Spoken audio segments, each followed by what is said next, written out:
Brilliance Audio presents the unabridged recording of Bruiser by Neal Shusterman, performed by Nick Podell, Kate Rudd, Luke Daniels, and Laura Hamilton. Dedicated to Gabriella, Melissa, Natalie, Geneva, and Jim Hebben, and all my friends at the American School of Mexico City. Tennyson. 1. Symbiosis. If he touches her, I swear I'm going to rip out his guts with my bare hands and send them to his next of kin for lunch. What is my sister thinking?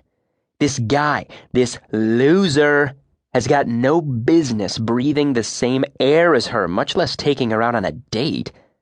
Just because he asked doesn't mean she has to accept. Are you afraid that if you say no, he'll bury you in his backyard or something? I asked the question over dinner while I'm still steaming from the news. My sister, Brontë, gives me a look that says, "Excuse me, but I can take care of myself." And she says, "Excuse me, but I can take care of myself." She learned that look from our mother, God rest her soul. I give Brontë back a look that says, "I think not," and I say, "You gonna eat that piece of pizza?" Brontë peels off the cheese, throws it on Dad's plate, and eats the bread. She's on a high-carb diet, which basically means she eats everything that Dad can't on his low-carb diet. It makes them part of an evolved symbiotic relationship. That's science. Just because I'm an athlete doesn't mean I don't have brains. Mom, God rest her soul, is still on the phone. She's negotiating with the next-door neighbor, hoping to get him to stop mowing his lawn at 7 a.m. on Sunday morning. I don't know why she needs the phone. We can hear the other end of the conversation through the window. In order to get to the point, Mom has to strategically weave around the field, breaking down the neighbor's defenses by talking gossip and being generally friendly. You know, lulling the guy into a false sense of security before going in for the kill. It's such an all-important conversation that Mom had to order a pizza rather than cook. She also had to order it online, since she was already on the phone. Mom doesn't cook anymore. She does nothing much motherly or wifely anymore since Dad did some unmentionables during his midlife crisis. Brontë and I have become convinced that Mom, God rest her soul, kind of died inside and hasn't come back from the dead yet. We keep waiting, but all we get is dominoes.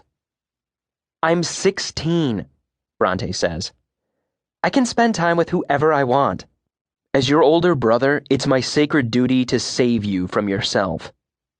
She brings her fist down on the table, making all the dinner plates jump.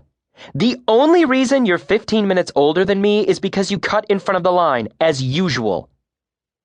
I turn to our father, searching for an ally. "So, Dad, is it legal for Brontë to date out of her species?" Dad looks up from his various layers of pepperoni and breadless cheese. "Date?" he says. Apparently, the idea of Brontë dating is like an electromagnet sucking away all the other words in the sentence, so that's the only word he hears. "You're not funny," Brontë says to me. "No, I'm serious," I tell her. "Isn't he like a Sasquatch or something?" "Date?" says Dad. "Just because he's big," Brontë points out, "that doesn't mean he's ape-like. And anyway, you're the lowest primate in our zip code, Tennyson." "Admit it. This guy is just one more stray dog for you." Brontë growls at me, like one of the near-rabid creatures she used to bring home on a regular basis. Our house used to be a revolving doggy door until Mom and Dad put their feet down and we became fish people.